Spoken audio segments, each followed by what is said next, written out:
Hello everybody, I'm out with Charlie Doodle. Look at this nice walk. All off leash in a perfect heel position. This guy used to pull so hard.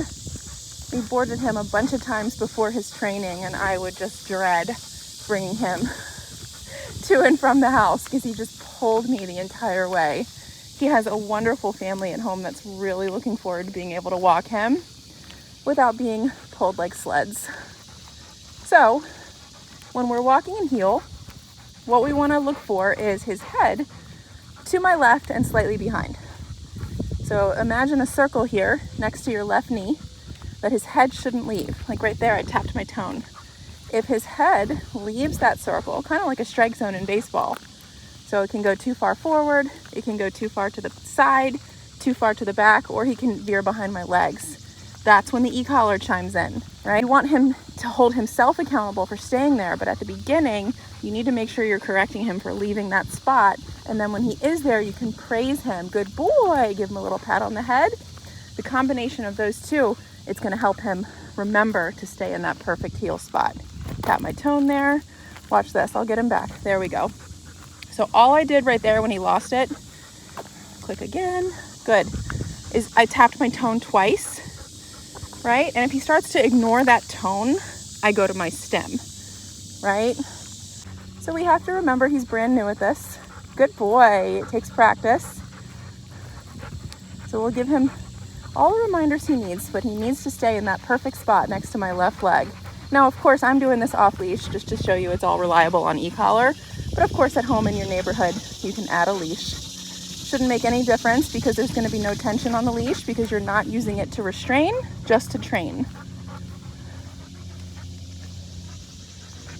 Good boy. Notice how he's following me this time, not the other way around. Good job. If I stop, he stops. Good. Stay. I give a hand signal and the verbal. He's gonna put himself either in a sit or down. I love that. That's the coping skill. Charlie had no stay prior to coming here, like at all. He was just constantly moving. So there's two parts to our program. One is movement, which is recall and heel. The other is stay, which is sit, down, or place. Those are the two big parts. And then you can break them down into commands like down or sit. Good boy. And then how we keep the stay strong and reliable is we actually ask for the stay, put him in the stay, and then correct if he does not stay. Very simple. Don't overcomplicate it. How you would correct is just say no, click the collar, stay. Each time you have to ask, you go up a little bit. That gives him motivation to actually listen. Good boy. I like the state of mind that he's in. Let's do a recall.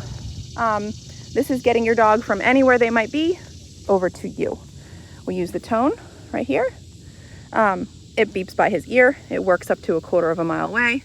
And we also compare that with the verbal, but the tone is the most important part. So it's going to be COME paired with the tone, praise, and then he should land somewhere in front of me.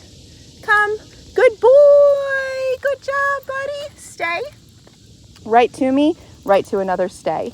Doesn't come and jump on me, doesn't brush past me, and doesn't get here almost and then turn back around, okay? He actually recalls and completes the task. From here, I can ask him to release. I can keep him in the stay, or I can go back into the walk. Let's show you how to get back into the walk from a down stay. And this is probably how you'll be starting your walks from leaving your house.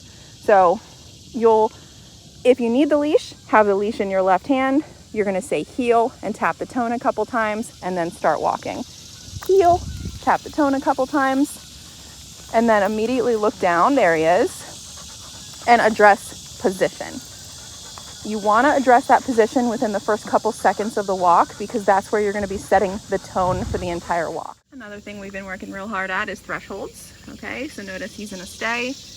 As I open this door here, he doesn't just bolt through, but rather looks up at me for permission. Good. This is what you should be practicing at every single threshold. Crates, cars, and obviously every door in your house, okay? This is how you're gonna gain relevance to your dog, and it also keeps a safe environment. You don't want him to see an open door and just mindlessly rush through. Break. Good boy.